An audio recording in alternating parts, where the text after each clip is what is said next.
Tips. Via. Photo. Hip. M. Type. Type. Type. Type. PBS. After. Fab pop. 0.0. Fab stop. Top 0. Fab pause errors.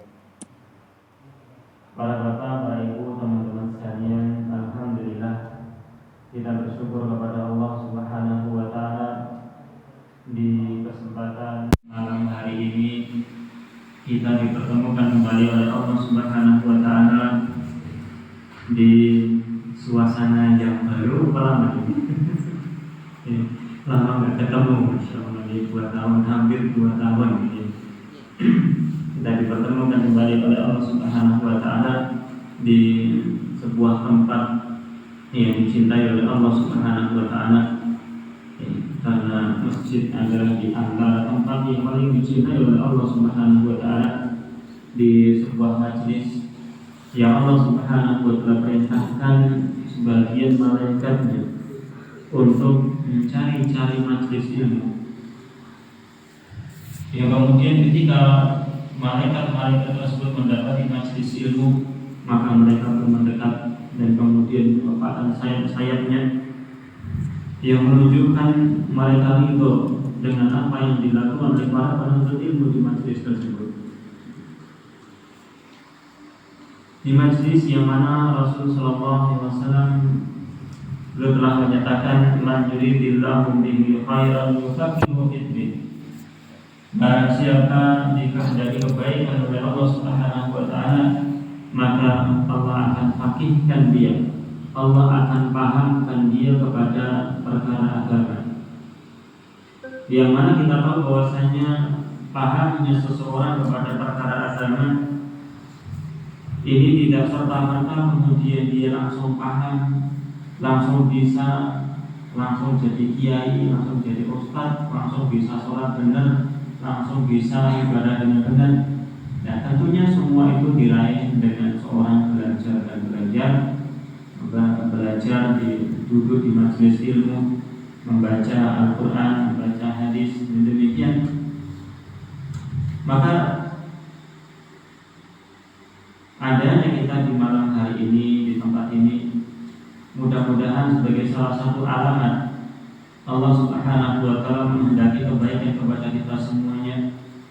Allah berikan pemahaman yang baik, ilmu agama yang baik kepada kita melalui Allah Subhanahu wa taala ringankan kita datang di majelis ilmu.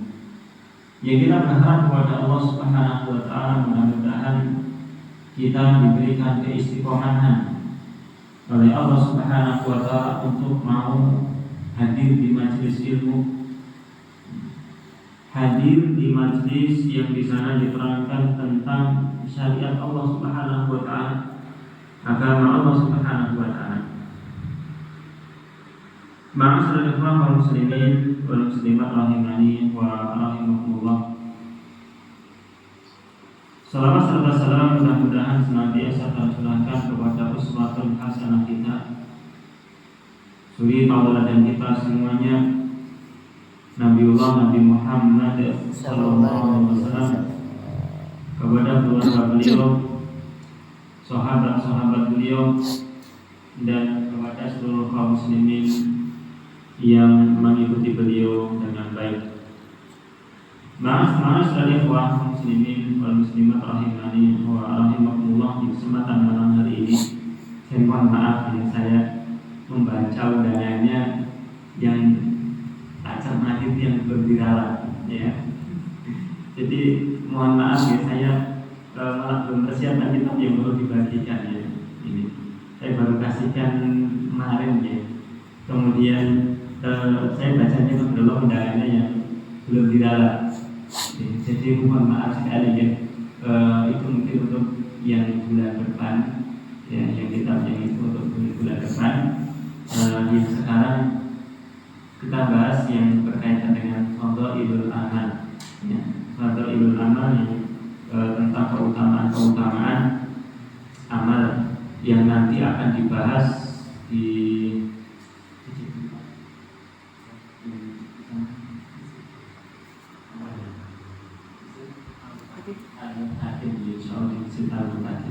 ya, tidak apa-apa, nanti kita lanjutkan di sana insyaallah taala ya.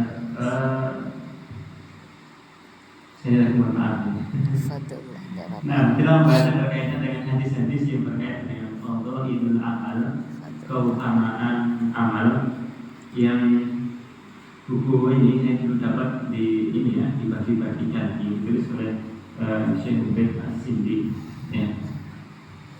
Jadi kitab ini terdiri dari hadis-hadis yang berisi tentang keutamaan amal di dalam agama kita, yang mana Allah Subhanahu wa taala ketika memberikan perintah, ketika memberikan kewajiban atau sunnah-sunnah, maka di sana Allah Subhanahu wa taala zat yang maha tahu tentang apa yang ada di dalam hati-hati kita. Ini kemudian memberikan banyak keutamaan, karena Allah Subhanahu wa taala tahu kita itu akan bergerak dengan semangat nek ada sesuatunya. Lalu jawabannya ya. Ya. Manusia itu seperti itu ya. Dia akan bisa bergerak dengan cepat, dengan ringan ini kalau ada penggeraknya. Dan di dalam syariat, Masya Allah, ketika Allah Subhanahu wa taala perintahkan sholat, perintahkan zakat, maka tidak ketinggalan Allah Subhanahu wa taala mengabarkan tentang keutamaannya. Dan itu semua adalah di antara rahmat Allah Subhanahu wa taala, kasih sayang Allah Subhanahu wa taala. Ya. Dan yang Maha Tahu yang telah menciptakan kita, kemudian memberikan perintah dan disertai dengan apa yang diinginkan oleh kita. Yaitu semuanya jadi rahimani wa rahimakumullah, agar kita itu semangat dalam mengerjakan apa yang Allah Subhanahu wa taala perintahkan, dan yang semua itu ujung-ujungnya itu adalah kebaikan. Ya. Ujung-ujung dari semua perintah-perintah itu adalah rahmat Allah Subhanahu wa taala yang Allah akan berikan kepada hamba-hambanya yang di dunia maupun di akhirat. Ya. Dan kita masuk di pembahasan kitab ini tentang keutamaan amal, dan yang pertama kali hadis yang beliau bawakan tentang keutamaan amal ini adalah tentang pahala menyempurnakan wudu saat cuaca sangat dingin dan berat, agar kita ini mau menyempurnakan wudu ya, tidak kemudian wudu dengan ala kadarnya saat cuaca itu sangat dingin, malam-malam hujan ya, agar kita semangat untuk itu. Ya, hadisnya adalah diriwayatkan di dalam kitab Sunan Ibnu Hibban atau di dalam Sahih Ibnu Hibban, yang dinyatakan oleh beliau penulisnya asalnya itu ada di dalam riwayat Imam Muslim, sahabat Jabir bin Abdullah radhiyallahu taala anhu. Dan sahabat Jabir bin Abdullah adalah seorang sahabat yang memiliki usia panjang, ya, umur yang panjang, yang kaitan dengan menuntut ilmu, Masya Allah, beliau tercatat dalam sejarah pernah berjalan dalam 1 bulan, berjalan selama 1 bulan untuk menimba ilmu 1 hadis ya, dari sahabat Abdullah bin Unais. Sama-sama sahabat ya, sama-sama sahabat. Akan tetapi Jabir bin Abdullah ini tidak mendengarkan langsung hadis yang didengarkan oleh sahabat Abdullah bin Unais. Belum dengarkan hadis kok ini, belum pernah dengarkan langsung dari Nabi SAW.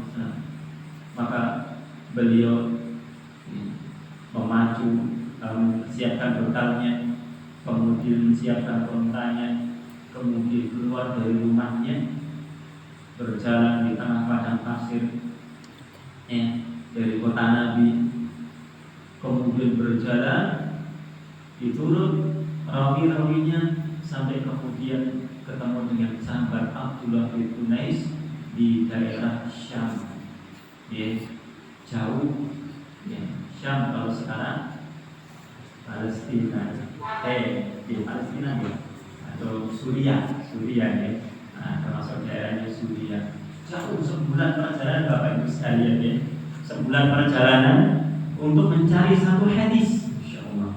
Ya. Kenapa? Karena mereka para sahabat itu paham tentang keutamaan menuntut ilmu. Mereka paham kalau ternyata mereka keluar dari rumah untuk mencari ilmu, ternyata mereka itu tercatat yang pahalanya berjalan di jalan Allah Subhanahu wa Ta'ala. Ya. Setiap langkah yang tercatat di sana ada apa? Ada pahala yang untuk yang memberatkan nanti dia di hadapan Allah Subhanahu wa Ta'ala. Nah, di sini Jabir bin Abdullah mengatakan bahwasanya Rasul sallallahu alaihi wasallam belum mengatakan, "Ala adullukum, maukah aku tunjukkan kepada kalian ala ma yaqullahu bil khotoya, maukah aku kabarkan kepada kalian tentang sesuatu yang dengannya Allah akan menghapuskan kesalahan-kesalahan, wa yukaffiru bihil dzunub wa yukaffiru bihil dzunuba, dan dengan sesuatu itu pula Allah akan menghapuskan, akan menutupkan dosa-dosa. Kesalahan dan dosa akan dihapuskan oleh Allah Subhanahu wa Ta'ala. Yang demikian ini, para bapak, para ibu rahimani wa rahimakumullah, merupakan di antara sifat Nabi sallallahu alaihi wasallam yang kasih sayang kepada pengikutnya, yang mana Allah Subhanahu wa Ta'ala tentang sifat tersebut telah kabarkan kepada kita. Qad ja'akum rasulun min anfusikum, sungguh telah datang seorang rasul kepada kalian dari diri kalian, dari jenis kita, jenis sesama kita, manusia. Ini Masya Allah. Dan Allah Subhanahu wa Ta'ala memberikan utusan dari kalangan manusia. Ini merupakan rahmat yang besar dari Allah Subhanahu wa Ta'ala. Ya. Yang mereka, orang-orang kafir Quraisy, menuntut agar Rasul itu kenapa nggak dari malaikat, gitu ya? Kenapa Rasul nggak dari malaikat, malah dari manusia seperti kita yang makan, minum, yang kalau makan minum nanti buang hajat seperti itu. Ya, Masya Allah. Namun apa, Allah Subhanahu wa Ta'ala lebih tahu tentang apa yang dibutuhkan hamba-hambanya. Dan itu merupakan rahmat dari Allah Subhanahu wa Ta'ala. Ketika Rasul itu yang diutus adalah dari manusia, Masya Allah, kita akan bisa meneladani dengan apa? Dengan sebaik-baiknya. Ya. Ya. Coba bayangkan Bapak Ibu sekalian, kalau misalkan Rasul itu adalah dari kalangan malaikat, kita gak akan pernah dapat tuntunan masuk kamar mandi. Cara-cara buang hajat, cara bersuci, dapat apa? Buatan. Karena malaikat makmur apa? Gak makan, gak minum. Ya, ketika Nabi Ibrahim alaihissalam didatangi malaikat utusan Allah Subhanahu wa Ta'ala, malaikat Nabi Ibrahim alaihissalam merasa ketakutan. Kenapa? Malaikat disuguhi pedet ini jenis samin, ya ini daging sapi, daging pedet. Ya, Insya Allah Nabi Ibrahim sangat semangat untuk menyambut apa? Tamu. Datang tamunya, datang, Insya Allah ke belakang enak pedet, ya, sembelihan. Insya Allah, itu Masya Allah semangatnya menyambut Dan kaum muslimin, masya Allah ya, ini diajarkan untuk yang seperti itu. Ya. Ini demikian. Ya. Untuk apa kita memuliakan tamu-tamu kita? Nah di sini tadi apa malaikat tidak memakan itu karena nggak makan dan minum. Nah kalau malaikat nggak makan dan minum nanti juga Allah tidak ada kebutuhan untuk kebelakang. Padahal kita manusia, ya mungkin kita kadang ya, kakehan, nek terlalu tua, nek terlalu marah, terlalu kenyang.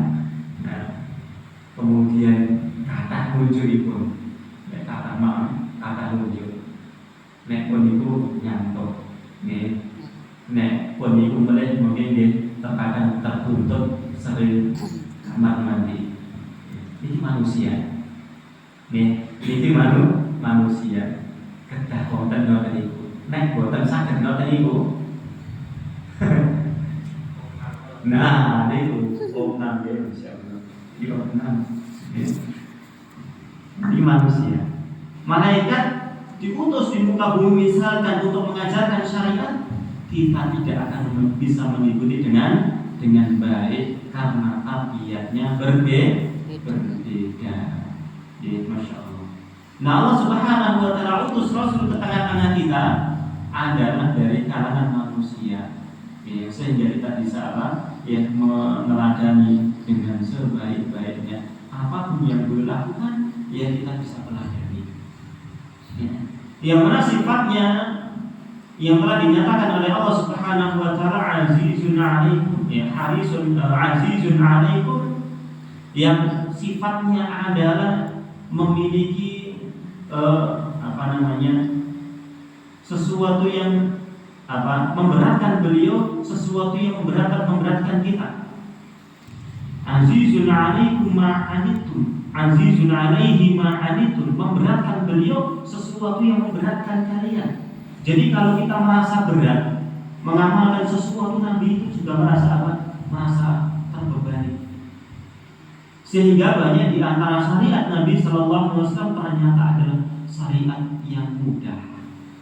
Yang dikatakan oleh Allah Subhanahu Wa Taala, yuridullahu bikumul yusra wa la yuridu bikumul usra. Allah menginginkan kepada kalian kemudahan, tidak menginginkan kepada kalian kesulitan. Ini khusus yang telah Allah Subhanahu wa Ta'ala berikan untuk umat Nabi sallallahu alaihi wasallam. Kesulitan-kesulitan yang dulu ada di umat-umat terdahulu semuanya dihilangkan, kebanyakannya. Ya, kebanyakannya, walaupun memang ada di antara beberapa yang itu masya Allah perang, apa namanya, jihad fisabilillah, berat, ya, mengangkat pedang, mengangkat senjata, melawan orang-orang kafir harbi, ya, kafir apa? Harbi, ya, bukan kafir tetangga. Menapi kafir tetangga, asal kita coba dulu. Bukan ya, bukan asal dengan kita coba ya, asal, tidak pakai Pak RT, ya, siap-siap orangnya. Mau nek tetangga kafir boten amsalipun perangi, amsalipun dipun dakwahi, ngaten ya, dipun dakwahi kanthi jalan ingkang makmur, jalan ingkang boten memerangi, ya, niku secara asalnya, ya. Nah, kalau dia tidak memerangi agama kita, maka kita tetap berdakwah dengan apa? Dengan baik. Ya. Nah, sifat Nabi Sallallahu Alaihi Wasallam, beliau merasa berat dengan sesuatu yang memberatkan kita, sehingga syariat beliau ini goleknya kebanyakannya adalah ringan, ya, sesuatu yang tidak memberatkan kita. Harisun 'alaikum, dan sifat beliau juga apa? Haris, semangat untuk mengajarkan kebaikan-kebaikan kepada kalian. Ini sifat Nabi Sallallahu Alaihi Wasallam. Maka insya Allah di antara sikap kasih sayang Nabi SAW kepada umatnya ini adalah menunjukkan kebaikan-kebaikan dan termasuknya adalah menunjukkan perkara-perkara yang nanti dosa-dosa kita itu akan terhapuskan dengan itu. Ya. Dan Masya Allah ini penting. Kenapa? Karena kita memiliki sifat yang dikatakan oleh Rasulullah SAW, kullu bani Adam khata. Setiap anak Adam itu memiliki tabiat khata. Ya. Belajar bahasa Arab begipun mulai dong. Khata itu isim nopo. Sinten sing kemutan. Sing belajar sampai bahasa Arab begini. Khata isim nopo. Isim nopo. Sing apa ini? Sing mubalaghah ya. Khata banyak salahnya. Ya, banyak salah keliru. Banyak salah keliru ya. Salah. Ya, dari salah dan kali keliru. Nah, nek bahasa Arab itu, ya. Enten pembunuhan, ingkang pembunuhan khata. Nah, pembunuhan itu salah. Pembunuhan di mana-mana salah ya. Nah, jadi kata khata dalam bahasa Arab ini adalah keliru. Ya. Salah sama keliru itu kadang dalam bahasa kita berbeda. Ya. Nah, keliru ini adalah perbuatan salah yang mungkin nggak muncul dari sebuah kesengajaan. Ya, karena pembunuhan yang khata itu diungkapkan para ulama di pembunuhan yang tidak disengaja. Ya. Lagi napa? Nembak. Napa? Dua. Manuk. Nembak manuk, nembak bajing. Kok ciblok itu budi. Napa sih ciblok? Wong ini. Wene omene ternyata ya. Arep nembak bajing ternyata sing ciblok wong nggih. Niki enggak disengaja. Enggak disengaja seperti ini adalah pembunuhan yang khata kemudian ciblok mati. Ini adalah pembunuhan yang khata. Salah enggak disengaja. Itu seperti ini ya. Nah, maka di sini kullu bari ada khata. Ya, ini banyak kelirunya. Banyak perbuatan salah yang mungkin saja itu tidak muncul dari kesengajaannya. Maka apa? Kata Nabi SAW, wa khairul khata'in, dan sebaik-baik orang yang banyak salahnya itu adalah at-tawwabun, adalah orang yang sering taubat. Tawwab, ya, tawwabun sama dengan sigonya, sigoh balaghah juga. Orang yang banyak bertobat, sering bertobat. Dan sering bertobat ini, Masya Allah sudah ditunjukkan Nabi SAW. Ya. Nabi SAW, Masya Allah, seorang yang telah dijaga oleh Allah atau telah dimaafkan dosa-dosanya oleh Allah Subhanahu Wa Taala. Kalau beliau salah kemudian diingatkan, kemudian belum bertobat. Ya. Jadi beliau itu adalah maksum. Kata maksum ini bukan berarti tidak pernah berbuat salah. Sama tadi. Terus sama tadi Pak. Maksum. Ya, maksum itu Nabi SAW kemaksumannya ini bukan berarti tidak pernah berbuat salah. Namun Nabi pernah berbuat salah, akan tetapi diingatkan oleh Allah kemudian dihapuskan dosanya. Ya, diampuni apa yang telah berlalu dan apa yang akan datang sudah diampuni. Jadi salah-salah itu sudah diampuni, dimaafkan oleh Allah Subhanahu Wa Taala. Ini ya, Masya Allah. Apa contoh Nabi pernah berbuat salah? Apa contoh dibuat? Aina Masya Allah. Ada salah tawalla. Yang diperingatkan oleh Allah Subhanahu Wa Taala. Ya, ketika Nabi SAW lagi bersama dengan pembesar-pembesar Quraisy mendakwai mereka, ya, dan Nabi ingin sekali agar mereka itu mendapatkan petunjuk, sehingga ketika Nabi SAW datang kepada mereka dan mereka menyambut, ya, mereka mau berbicara dengan Nabi, maka Nabi mengeluarkan waktu, ya, datang seorang sahabat yang buta, ya, seorang sahabat yang buta, maka beliau pun berpaling dan berbuka masam. Ya, Masya Allah. Itu diperingatkan oleh Allah Subhanahu wa Ta'ala. Padahal kalau tidak diingatkan oleh Allah, apakah orang buta itu tahu? Nggak tahu, ya kan? Dia orang buta. Kalau nggak diperingatkan Nabi, dia pun juga nggak tahu kalau Nabi berbuka puasa. Ya, itu diperingatkan oleh Allah Subhanahu wa Ta'ala. Ya, sekecil apa Masya Allah diingatkan oleh Allah Subhanahu wa Ta'ala. Ya, kemudian beliau bertobat kepada Allah Subhanahu wa Ta'ala, yang diampuni oleh Allah Subhanahu wa Ta'ala.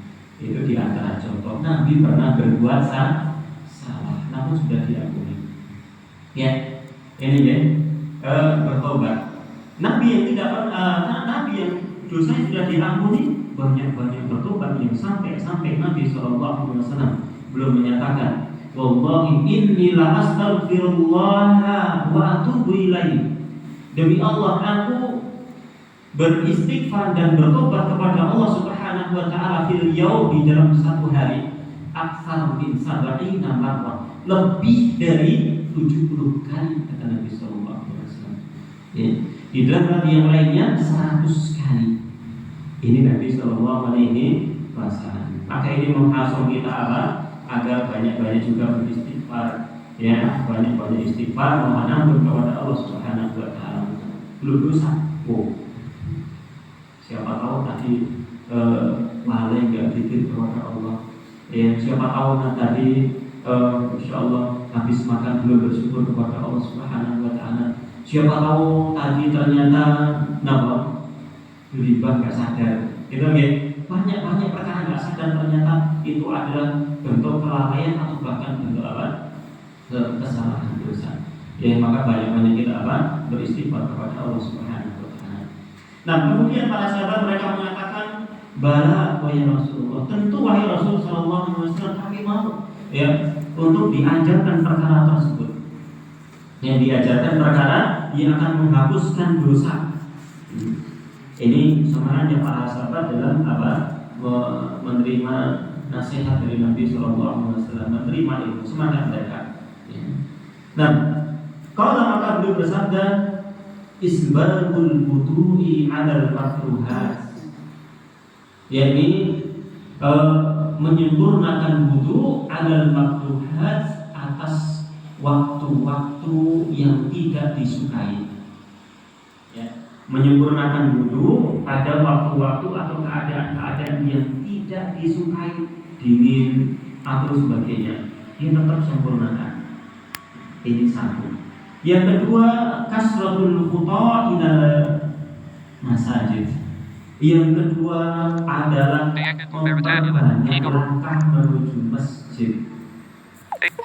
Yang ketiga, menunggu waktu sholat setelah dia melakukan sholat. 3 hal yang beliau ajarkan di dalamnya di sini. Namun seperti sudah ada ya.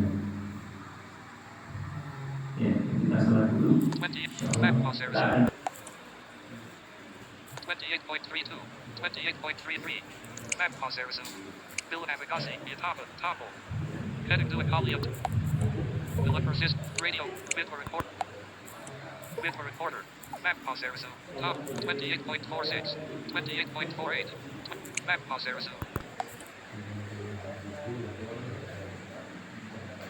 28.55, 28, map pause topple. Heading to Akali of Tuckman and Timken, label Tersinia, Gunning and Jesser Kianas Malu P. Kanan and Tuck Militant.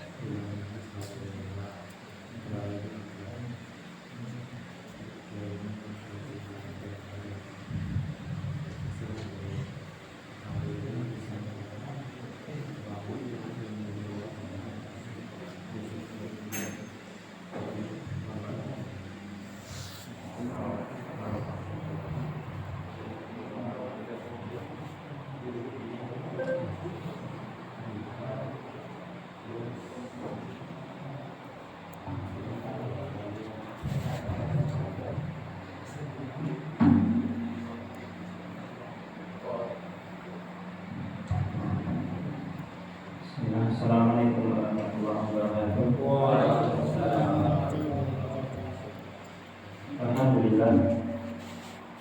Alhamdulillah rabbil alamin wal والعاقبة للمتقين والصلاة والسلام على النبي الكريم وعلى آله وأصحابه ومن tabi'ahum بإحسان إلى يوم الدين وبعد. Para bapak, para ibu yang sekalian rahimani wa rahimakumullah, kita melanjutkan bahasan kita di hadis yang pertama di bab tentang fadhailul amal. Hadis dari Jabir bin Abdullah yang mana Nabi sallallahu alaihi wasallam mengabarkan kepada para sahabat untuk dihambarkan berkenaan dengan penghapus dosa, ya. Dan menegaskan kembali bahwasanya penghapus dosa ini sesuatu yang sangat kita perlukan. Kenapa? Karena kita butuh dengan itu, karena kita itu banyak kesalahannya, banyak kelalaiannya, banyak kesalahannya.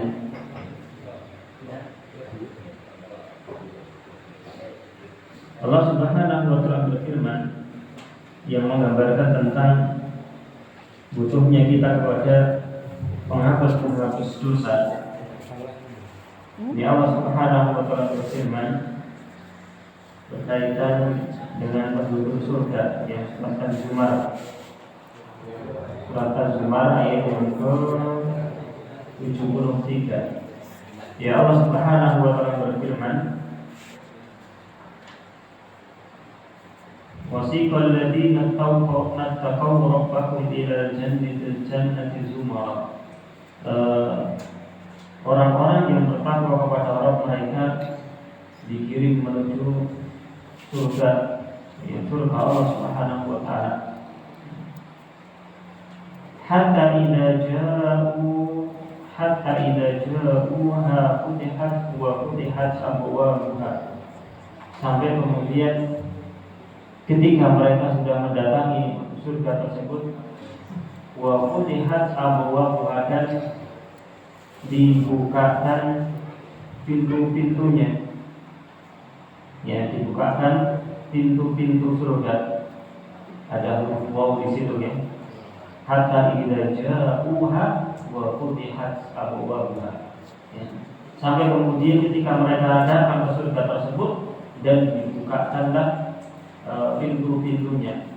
Ketika Allah Subhanahu wa Ta'ala berbicara berkenaan dengan penduduk neraka ketika mereka digiring, maka ungkapannya tidak menggunakan huruf wa, ya. Maka di sini ada faedahnya, dari bukan kesalahan, tidak ada kesalahan dalam Quran, ya. Semua adalah sempurna. Jadi ketika penduduk neraka mereka digiring kepada neraka, mereka pintu sudah terbuka dan mereka langsung masuk ke dalam neraka. Waliyadzubillah. Adapun ketika penduduk surga digiring ke surga, maka mereka tidak langsung masuk ke dalam surga. Nunggu sang pembuka pintu, sang pengetuk pertama kali adalah Nabi Sallallahu Alaihi Wasallam. Ya, ini ya, insya Allah dalam surat Az-Zumar. Nah, kemudian selanjutnya Allah Subhanahu Wa Taala berfirman,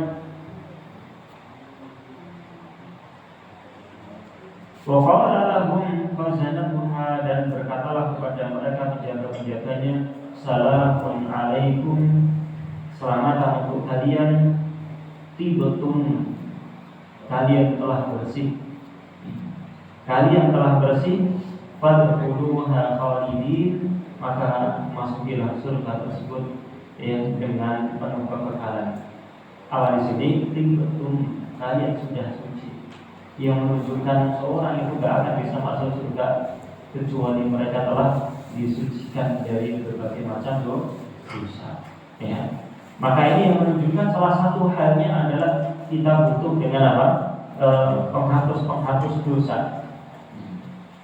Yang mana dengan penghapus dosa tersebut, Allah Subhanahu wa Ta'ala mensucikan kita dengan hal tersebut, ya, dengan penghapus dosa. Salah satunya yang begitu banyak di antara dosa-dosa yang kemudian orang itu belum bertobat sampai meninggal, yang akhirnya kemudian dia diampuni dengan rahmat Allah Subhanahu wa Ta'ala yang luas, ya. Kapan? Selama dosa itu tidak sampai pada derajat kesyirikan. Ya. Nah, ya di dalam hadis ini Rasul Shallallahu Alaihi Wasallam mengabarkan kepada kita berkenaan dengan 3 amalan atau 3 perkara yang akan menghapuskan dosa-dosa. Yang pertama adalah isbahul wudu'i 'alal makruhat, menyempurnakan wudu di keadaan-keadaan yang tidak disukai, di keadaan-keadaan yang sulit, lagi bangun tidur, insyaallah, ya, dingin, lagi ternyata hujan deras, dingin dan sebagainya. Maka ketika kita bismillah menyempurnakan di sana apa? Akan menjadikan itu terhapus dosa-dosa kita. Dan kata Nabi Shallallahu Alaihi Wasallam yang mananya bahwasanya ketika seorang berwudu maka kesalahan-kesalahannya itu akan kering bersama dengan tetesan-tetesan air. Ya. Banyak dosa-dosa itu apa? Akan terhapuskan dengan apa? Dengan air wudu tersebut. Ya, seiring dengan keringnya air wudu seseorang. Ini keutamaan apa? Keutamaan wudu. Dan ketika seseorang insyaallah ketika dia bisa menjaga dirinya untuk senantiasa suci, maka ada keutamaan yang lebih dari itu. Sebagaimana yang ditanyakan oleh Rasul sallallahu alaihi wasallam kepada sahabat Bilal bin Rabah. Ya, insyaallah. Rasul sallallahu alaihi wasallam ketika selesai salat subuh bertanya kepada Bilal, wahai Bilal, apa yang menjadikan engkau telah duluan sampai di surga dan aku mendapatimu suara sendalku itu apa di surga. Ya, suara sendal dapat itu ya insyaallah. Dan kabar Nabi Shallallahu Alaihi Wasallam suara sendalnya itu insyaallah, suara sendal yang di surga itu merupakan kabar dari Nabi Shallallahu Alaihi Wasallam bahwasanya Bilal itu termasuk seorang di antara penduduk surga. Gak mungkin sendalnya tekan kono gitu. Terus sendalnya pas woi, nggak mungkin ya. Itu adalah kabar dari Nabi Shallallahu Alaihi Wasallam Bilal itu termasuk penghuni surga. Insyaallah. Pak surga itu tidak banyak, itu hitam apa putih, ya, kemudian budak atau merdeka. Bilal, ya, dari seorang budak yang dimerdekakan oleh Abu Bakar radhiyallahu taala. Ya, ini seorang budak yang Abu Bakar melihat dia seorang yang beriman sudah masuk ke dalam Islam, kemudian disiksa oleh orang-orang Quraisy dengan siksaan yang sangat berat. Ya, maka Abu Bakar memerdekakannya, dia dimerdekakan. Ya, seorang budak yang hitam, ya, dihabarkan Nabi Sallallahu Alaihi Wasallam masuk ke dalam surga, sedangkan beliau masih hidup. Ya, insyaallah. Ya. Jadi Allah Subhanahu Wa Taala menghadir, tidak melihat tubuh kita, tidak melihat rupa-rupa kita, namun Allah Subhanahu Wa Taala yang dulu ila qulubikum wa a'malikum, jauh melihat kepada hati-hati kita dan amalan-amalan kita. Ya, ini. Nah, kata Bilal bin Rabah radhiyallahu taala, ya, belum mengatakan tidak ada satu amalan yang aku harapkan, paling harapkan di dalam Islam ini wahai Rasulullah sallallahu alaihi wasallam, yang kecuali apa itu, ya, senantiasa memperbarui wudu, ya, senantiasa menjaga wudu, ya, ketika batal wudu di waktu siang maupun apa malam, ya, siang kentut wudu, kemudian sholat, malam ya kentut, ya, seringnya kentut di badan, ya, ini ya, kemudian berwudu, kemudian sholat sesuai dengan apa yang dimudahkan oleh Allah Subhanahu Wa Taala. Ini 2 rakaat. Ya, iya, insyaallah. Dengan itu dia dikabarkan masuk surga oleh Rasul Sallallahu Alaihi Wasallam. Menyempurnakan itu. Dan menyempurnakan wudu lagi, insyaallah ada keutamaan itu yang lain. Yang dikabarkan Rasul Sallallahu Alaihi Wasallam bahwasanya beliau itu akan mengenali umatnya dari huruful mu'ajjalin. Ya, insyaallah bahasa Indonesia, ya, yakni dari cahaya wudhu yang ada di tangan-tangan seseorang, di wajah-wajah seseorang. Yakni insyaallah ya cahaya dari wudhu. Tangan yang wudhu nanti akan bercahaya, kemudian wajah yang wudhu nanti akan bercahaya. Nah, Nabi Shallallahu Alaihi Wasallam akan mengenali itu. Yang mana para sahabat radhiyallahu taala bertanya, "Ya Rasulullah, bagaimana aku bisa mengenali umatku?"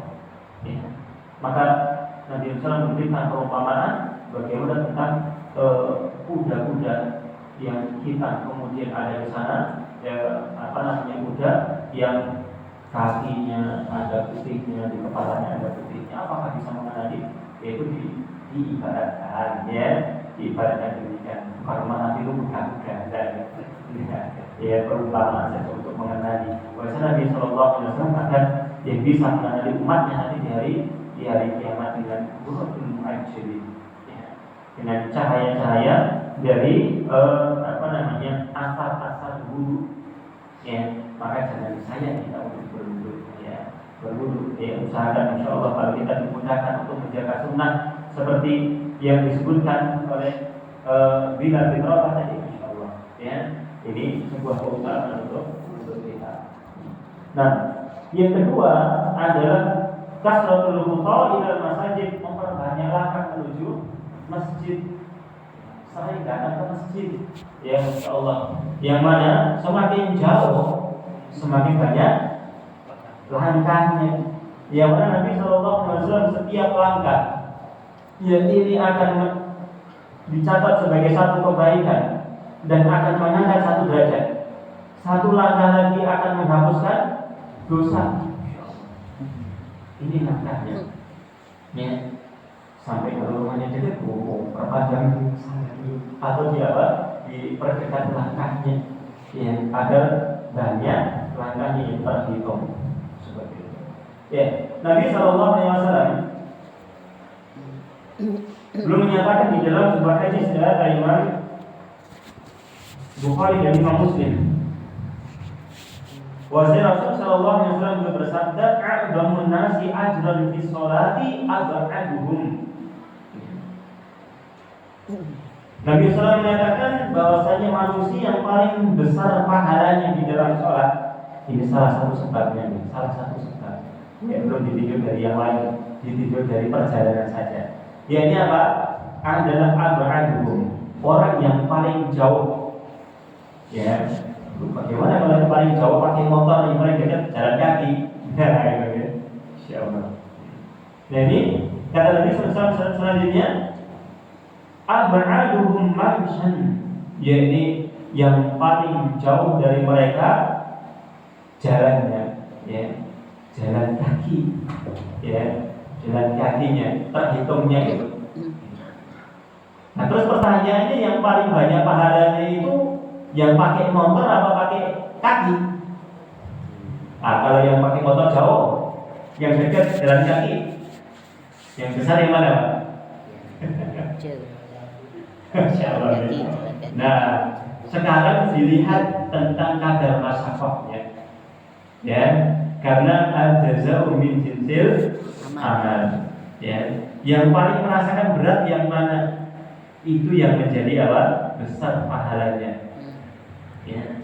Maka yang dekat ini bisa meraih pahala yang banyak, maka adalah dia jalan kaki. Ya. Biar untuk nyanyi yang jauh, yang jauh. Kalau yang jauh pakai motor, yang dekat pakai motor, nah, berarti apa?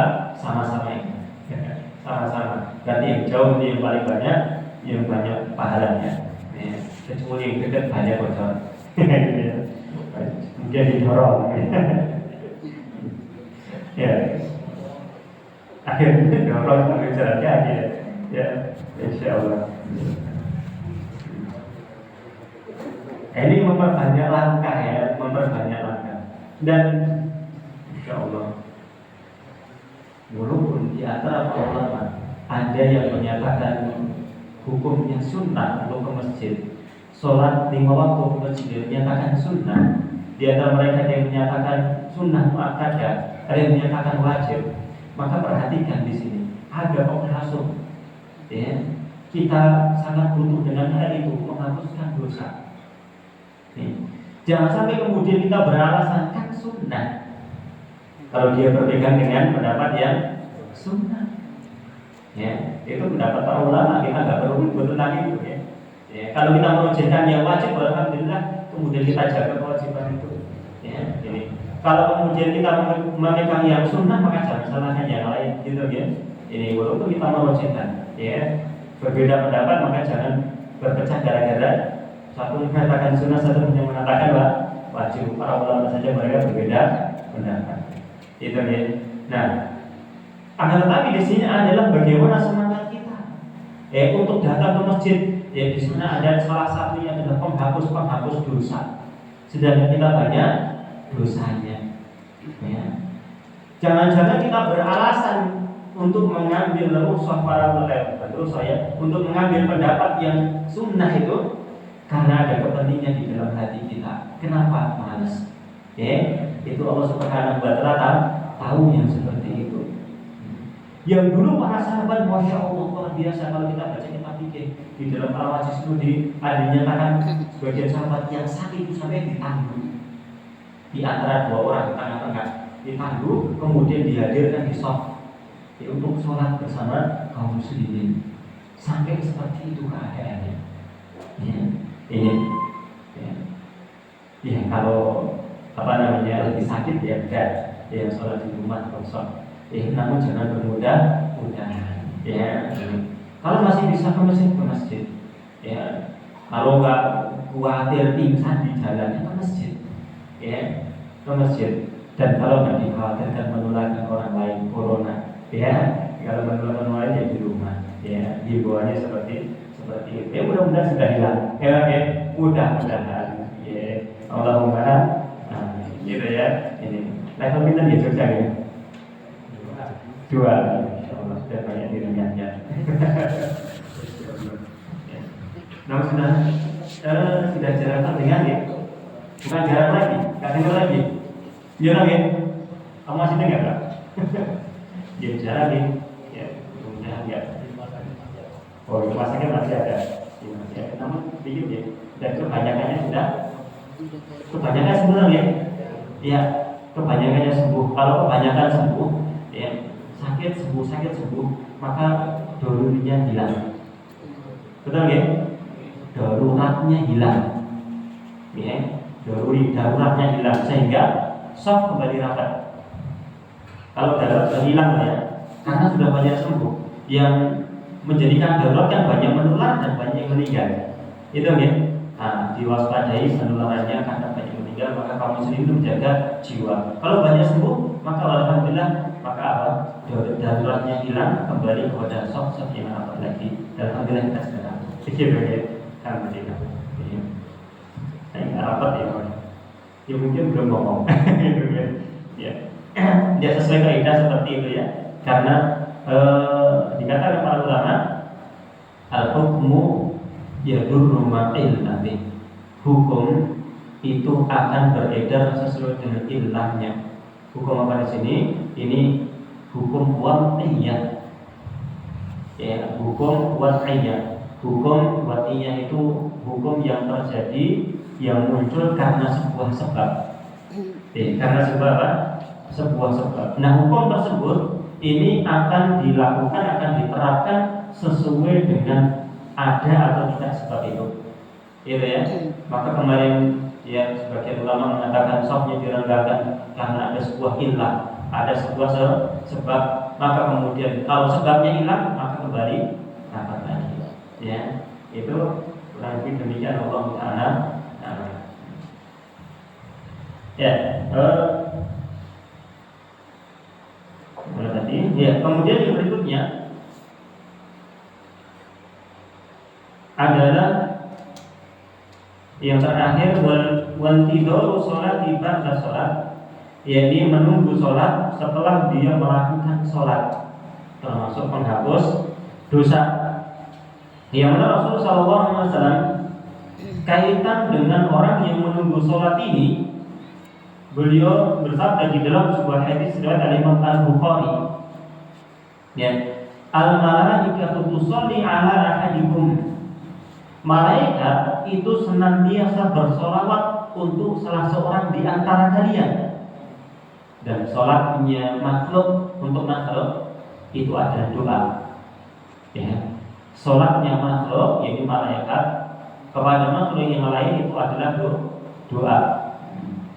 Kalau sholawatnya Allah Subhanahu wa taala untuk makhluk, maka dikatakan adalah sanahu fil mala'il a'la, yakni ujian Allah Subhanahu wa taala di tengah para malaikat yang tinggi, dipuji-puji hamba itu. Ya, ini adalah malaikat yang bersolawat kepada salah seorang di antara kaum muslimin. Maka ini adalah doa untuk mereka. Kapan? Mada fi musallahu, ketika dia itu senantiasa di tempat sholatnya, alladzi shalla fihi, yang dia sholat di dalamnya. Sholat di masjid tersebut, dia duduk di masjid, dia menunggu datangnya waktu sholat yang berikutnya. Selama dia masih di tempat itu, maka malaikat itu senantiasa mendoakan kebaikan untuknya. Malam yuhdis, selama dia tidak batal, gitu ya. Selama dia tidak batal jadi wudhunya, dia terus berwudhu. Takut malaikat itu mengatakan, Allahumma ighfir lahu, ya Allah ampunilah dia. Allahumma arhamhu, ya Allah rahmatilah dia. Dua doa dari malaikat adalah satu ampunan, satu diberikan rahmat oleh Allah Subhanahu wa taala. Ya.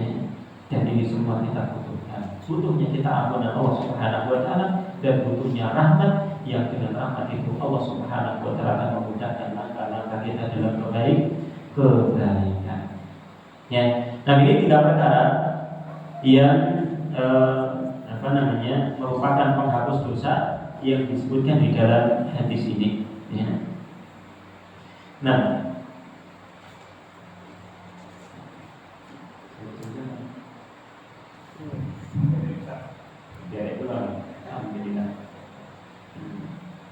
baru satu hadis. Ya. Hadis yang kedua. Ya. Hadis yang kedua dari Abu Hurairah tadi. Beliau menyatakan bahwa Rasul Shallallahu Alaihi Wasallam, hadisnya, jadi pahala tentang bersiwak atau tentang keutamaan bersiwak. Bersiwak itu gosok gigi, ya, entah dengan menggunakan kayu arok. Kayu arok apa yang sebesarnya nenek, ya, nenek kayu nenek. Sekarang dia sikat gigi, ya, sikat gigi silakan. Ya, itu juga dikatakan bersiwak. Ya. Nah, ini kata Nabi Sallallahu Alaihi Wasallam, laula an asyqa ala ummati, seandainya tidak memberatkan umatku, la amartuhum, pastilah aku perintahkan kepada mereka bisiwaki, untuk bersiwak, inda kulli sholatin, di setiap kali sholat. Ya. Di dalam yang lainnya, inda kulli wudu'in, di setiap kali berwudu, insyaallah. Setiap kali berwudu bawa siwak. Ya, setiap kali sholat bawa siwak. Ya. Ini ya. Kenapa? Karena seorang hamba ketika dia sholat, maka dia bermunajat kepada Allah Subhanahu wa taala. Ya. Ketika baca Quran misalkan, dalam sholat juga ada baca Qurannya.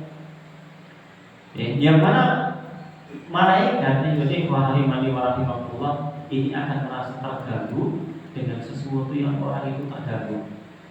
Ya, bau mulut misalnya. Ya, ini apalagi kalau kita puasa, dia bersiwak. Ya, dan ada hadis yang dhaif yang melarang untuk bersiwak ketika puasa. Hadisnya dhaif ya. Ini ya, siang pun dianjurkan untuk kita bersiwak. Masalah seperti itu. Ya, sangat ditelan ya. Ditelan nggak boleh ya. Ini ya, kumur-kumur ya, ditelan jangan. Ya, itu yang nggak boleh batal puasanya. Ya, ini bersiwak. Ini. Nah, bersiwak ini menjadi salah satu kebiasaan Rasulullah SAW. Dikatakan dengan Aisyah radhiyallahu taala anha, ya, ketika ditanya apa perbuatan pertama kali ketika Rasul itu masuk ke dalam rumah, ya, bersiwak. Insyaallah ya, ini yang mana Nabi SAW begitu perhatian dengan pergaulan, ya, dengan pergaulan. Yang mana kita tahu kalau pulang ke rumah ya seorang suami ya terkadang ya dekat dengan istrinya, ya, seperti itu ya. Kalau dari luar banyak aktivitas, terkadang mungkin bau, ya ini yang belum pertama kali bersiwak dulu, insya Allah. Jadi ketika berbicara ngobrol dengan istrinya yang tidak ada batas lagi, yang dekat dia ngobrol, ya dia tidak apa tercium bau yang tidak enak, tidak dia seperti itu. Insya Allah perhatian dengan pergaulan. Ini dalam sesama, bagaimana seseorang itu dengan Allah Subhanahu wa Ta'ala ketika sholat. Ya, maka ini dianjurkan apa? Untuk yang seperti ini. Nah, paling tidak di sana adalah memperbarui apa? Memperbarui wudu. Setiap kali apa? Sholat. Batal ya, setiap kali sholat di sini. Ya, Pak. Sekarang saya tanya, boleh nggak seseorang itu sholat melakukan 2 sholat dengan 1 kali wudu? Boleh. Hukumnya boleh apa sunnah? Saya tanya, hukumnya boleh apa sunnah nih? Boleh kan? Hukumnya boleh. Boleh. Dan disunahkan untuk memperbarui wudu. Ya. Demikian karena Nabi Sallallahu Alaihi Wasallam, ya, terkadang kita lebih suka untuk nggak wudu terkadang, ya. Ini. Tidaklah itu dirubah biasa seperti itu ya. Perbarui wudunya. Nabi Sallallahu Alaihi Wasallam ketika menaklukkan kota Mekah, ya, ketika menaklukkan kota Mekah, maka beliau melakukan beberapa sholat dengan 1 kali wudu. Tahun berapa menaklukkan kota Mekah? Tahun berapa? 10 sebelumnya. 8 Hijriah. Iya, sekitar 8 Hijriah. Ya, sekitar 8 Hijriah. Kemudian beliau melakukan haji di tahun yang ke-9, kalau nggak salah ya, 9 10. Ya, ini 1 tahun berikutnya. Ya, jadi sudah lama di Madinah. Yang para sahabat mereka sudah meniru cara wudu Nabi sholat Nabi. Kemudian ketika di Madinah, ketika di Mekah menaklukkan kota Mekah, beliau berwudu dengan 1 kali wudu untuk beberapa sholat. Kemudian Umar radhiyallahu taala bertanya, ya Rasulullah, kau melakukan demikian dan demikian, ya. Maka Nabi SAW menyatakan, amdan, dengan sengaja wahai Umar aku melakukannya. Ya, amdan fa'altuhu ya Umar, sengaja aku melakukannya wahai Umar. Ya, untuk apa? Untuk menyatakan bolehnya. Ya, ya, maka ini usahakan kalau kita nggak ada apa-apa ya berwudu, dia perbarui apa? Wudunya. Ya, ini yang harus kita ketahui. Kadang kita belum mengetahuinya sehingga kita tidak memperbarui wudu, dan hukumnya boleh, ya, hukumnya boleh, silakan. Ya. Nah, di sini anjuran dan untuk di sana ada pahala tersendiri untuk kita memperbarui memperbarui wudu. Nah ini setiap kali wudu bersiwak, gunakan siwak silakan, ya, bawa ya kalau ada, ya, kalau ada, ya, silakan. Nah, Allah Ta'ala ini adalah anjuran yang diperintahkan kepada kita semua. Ya, 2 hari saja di malam hari ini. Allah Ta'ala sudah malam. Mudah-mudahan apa yang kita bahas di malam hari ini menjadi ilmu yang bermanfaat untuk kita semuanya dan menambah semangat kita untuk banyak-banyak beribadah kepada Allah Subhanahu wa Ta'ala, terkhusus pada ibadah dari malam hari ini. Dan mudah-mudahan kita diberikan sisi pemahaman Allah Subhanahu wa Ta'ala untuk senantiasa belajar dan lebih penting dari itu, mudah-mudahan Allah Subhanahu wa Ta'ala memudahkan kita untuk mengamalkan